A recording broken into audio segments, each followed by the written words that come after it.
SSTVಯಲ್ಲಿ ಜಾಹೀರಾತು ನೀಡಲು ಈ ನಂಬರಿಗೆ ಸಂಪರ್ಕಿಸಿ. ತುಂಬಾ ಅದ್ಭುತವಾಗಿ ಬರ್ತಿದ್ದೀರಾ, ತುಂಬಾ ಚೆನ್ನಾಗಿದೆ ಬಿಟ್ರೆ. ಈ ಮೇಡಮ್ ಅವ್ರಿಗೆ ಕೊಡಿ, ಪಾಪ ಹಾಡು ರಿಲೀಸ್ ಮಾಡಿದ್ದು ಸುಮ್ಮನೆ ಫ್ರೆಂಡಿಗೆ. ಮೇಡಮ್ ಯಾವ್ದಾದ್ರು ಚಳಿಗಾಲದಲ್ಲಿ ಈ ಥರದ್ದು ಒಂದು ಸಂದರ್ಭ ಬಂದಿತ್ತೆ, ದಿನ ಬರುತ್ತೆ ಅಂತ ಹೇಳ್ತಾರೆ ಅವರು.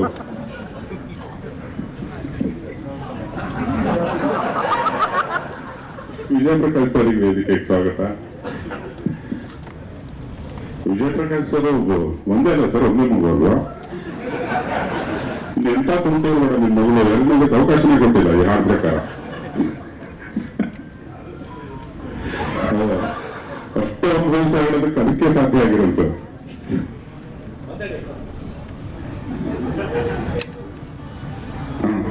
ಈ ಒಂದು ಸಂದರ್ಭ ಧರ್ಮ ಅಲ್ಲ, ಅದು ಅಲ್ಲಿ ಈ ನೀವು ಹೋಗ್ಬಿಡ ನನಗೆ.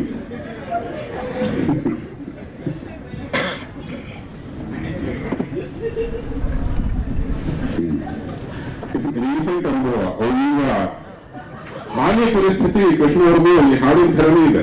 ಇಲ್ಲ, ಆ ಥರದ್ದೇನಿಲ್ಲ. ನಮ್ಮ ಚಿಕ್ಕಮಗಳಲ್ಲ, ಚಿಕ್ಕಮಗಳ ಇಂಟರ್ನೆಟ್ ಆಟದ ಸೇರಿಕೆ ಈ ಮಾತಿಗೆ ಸರ್.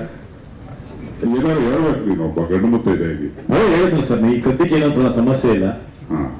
ಇನ್ನು ಮಗು ಚಿಕ್ಕದು, ಮುಂದೆ ಸಮಸ್ಯೆ ಬರುತ್ತೆ ಅಂತ ಕನ್ಫರ್ಮ್ ತೋರಿಸ್ತಾ ಇದ್ರಲ್ಲ. ಅದಕ್ಕೆ ಏನಾದ್ರು ತನ್ನ ಕಡೆಯಿಂದ ಪರಿಹಾರ ಸಮಸ್ಯೆ ತಿಳ್ಕೊಬೇಕಾಗಿದೆ ಈ ವಿಷಯನ. ಏನೋ ವಿಜಯ್ ಸರ್ ಅಂತ ಕೇಳ್ಕೊತೀನಿ. ಹೌದಾ?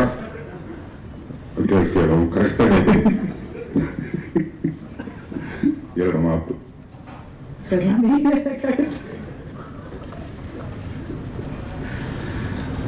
ಸೊ ಮೊದಲನೇದಾಗಿ ಐ ಥಿಂಕ್ ಸಾಂಗ್ ಬಗ್ಗೆ ಮಾತಾಡಲೇಬೇಕು.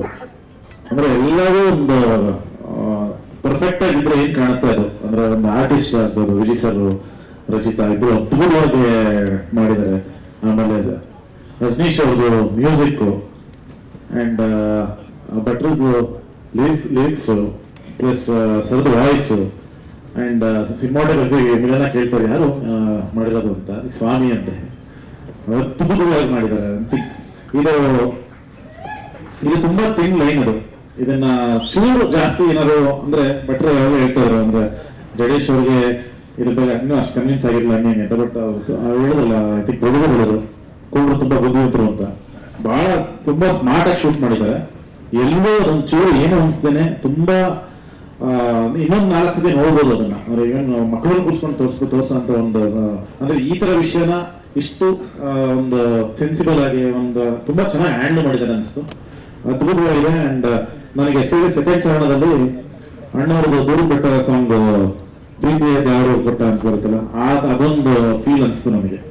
ಎಸ್ಪೆಷಲಿ ಲೈನ್ಸ್ ಬರುತ್ತೆ, ರೊಟ್ಟಿ ಮತ್ತೆ ಊಟ ಅಂತೆಲ್ಲ, ಆ ಥರದೊಂದು ಫೀಲ್ ಸಿಕ್ತು. ಐ ಥಿಂಕ್ ತುಂಬಾ ಡಿಂಗರ್ ಆಲ್ಬಮ್ ನೋಡೋದಂತ ಸಾಂಗ್. ಆ ಸಾಂಗ್ ನೋಡಿದ್ರೆ ಗೊತ್ತಾಗುತ್ತೆ ಸಿನಿಮಾ ಏನಾಗುತ್ತೆ ಇದು ಅಂತ. ಡೆಫಿನೆಟ್ಲಿ ಬ್ಲಾಕ್ ಬಸ್ಟರ್ ಇದು. All the best sir and congratulations ಹೀಗೆ ಇರ್ತಿದ್ರು. Super Jadesh, super. ಎಲ್ರಿಗೂ ನಮಸ್ಕಾರ, ಎಲ್ಲ ಮಾಧ್ಯಮದವರಿಗೂ ನಮಸ್ಕಾರ, ಎಲ್ಲ ಗಣ್ಯರಿಗೂ ನಮಸ್ಕಾರ. First of all Yogaraj Bhat sir ಅಂದ್ರೆ ಒಂದು ನಾಟಿನೆಸ್ ಇರುತ್ತೆ, ಅದೆಲ್ಲ ಕರೆಕ್ಟೇ, ಅದ್ಭುತವಾಗಿದೆ. ಆ ನಾಟಿನೆಸ್ ಡೆಫಿನೆಟ್ಲಿ ಇದೆ. ಬಟ್ ಅದಕ್ಕೂ ಮೀರಿದ್ದ ಒಂದು purity, I think because of Vijay sir and Rachita ಅವ್ರ ಪರ್ಫಾರ್ಮೆನ್ಸ್ ಅಲ್ಲಿ. ಇವನ್ ರಚಿತಾ ಅವ್ರಿಗೆ ಹೇಳ್ತಾ ಇದ್ದೆ, ಅಂದ್ರೆ ಈ ವಯಸ್ಸಿನ ಒಂದು ಮೆಚುರಿಟಿ ಇಟ್ಕೊಂಡು ಒಂದು ಪರ್ಫಾರ್ಮ್ ಮಾಡೋದಿರ್ಬೋದು, ಅಥವಾ ಪರ್ಫಾರ್ಮ್ ಮಾಡಿದ್ದಾರೆ ಅಂತ ಗೊತ್ತಾಗ್ದಲೇ ರೀತಿ ಒಂದು ಪ್ಯೂರಿಟಿ ಲೆವೆಲ್ ತೋರಿಸೋದು, ಇಟ್ಸ್ ಎಕ್ಸ್ಟ್ರಾರ್ಡಿನರಿ. ಸಿಕ್ಕಾಪಟ್ಟೆ ಇಷ್ಟ ಆಯ್ತು ನಂಗೆ. ಫ್ರೇಮ್ಸ್ ಅಂತೂ ಸ್ವಾಮಿ ಸರ್ ಪೇಂಟ್ ಎಲ್ಲಿದ್ದೀರಾ ಗೊತ್ತಿಲ್ಲ, ಪೇಂಟಿಂಗ್ ತರ ಇದೆ ಪ್ರತಿ ಫ್ರೇಮ್. ರಚಿತಾ ಅವರು ಮತ್ತೆ ವಿಜಯ್ ಸರ್ ಎಷ್ಟು ಮುದ್ದಾಗಿ ಕಾಣಿಸ್ತಾರೆ, ಅದಕ್ಕಿಂತ ಮುದ್ದಾಗಿ ಫ್ರೇಮ್ಸ್ ಇದೆ. ಕಣ್ಣು ನಿಮ್ ಫ್ರೇಮ್ಗಳ ಮೇಲೆ ಹೋಗ್ತಾ ಇತ್ತು ನಂಗೆ. And Yogaraj Bhat sir and Vijay Prakash sir and Ajaneesh sir, ನಿಮ್ದೊಂಥರ ಹೇಳಿ ಮಾಡಿಸಿದ ಕಾಂಬಿನೇಷನ್, ಅದನ್ನ ಡಿನೈ ಮಾಡಕ್ ಸಾಧ್ಯನೇ ಇಲ್ಲ. It is already a blockbuster. Jadesh sir, ನಿಮ್ಮ ಸಿನಾಪ್ಸಿಸ್ ಕೇಳಿದೀನಿ ನಾನು, ಅದ್ಭುತವಾದ ಕತೆ. ನಿಮ್ ಕೈಯಲ್ಲಿ ಆಲ್ರೆಡಿ ಒಂದು ಬ್ಲಾಕ್ ಬಸ್ಟರ್ ಇಟ್ಕೊಂಡಿದ್ದೀರಾ, I have to say. And ಒಂದು ಒಳ್ಳೆ ತಂಡ ಒಟ್ಟಿಗೆ ಬಂದ್ರೆ ಒಂದು ಒಳ್ಳೆ ಸಕ್ಸಸ್ ಏನ್ ಸಿಗುತ್ತೆ ಅಂತಾರೆ, ಅದು ನಮ್ ಕಣ್ಮುಂದೆ ಕಾಣ್ತಾ ಇದೆ.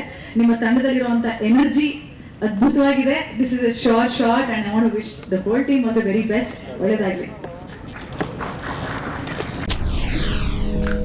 SSTV ಸಿನಿಮಾ ಜಗತ್ತಿನ ಕ್ಷಣ ಕ್ಷಣದ ಸುದ್ದಿಯೊಂದಿಗೆ.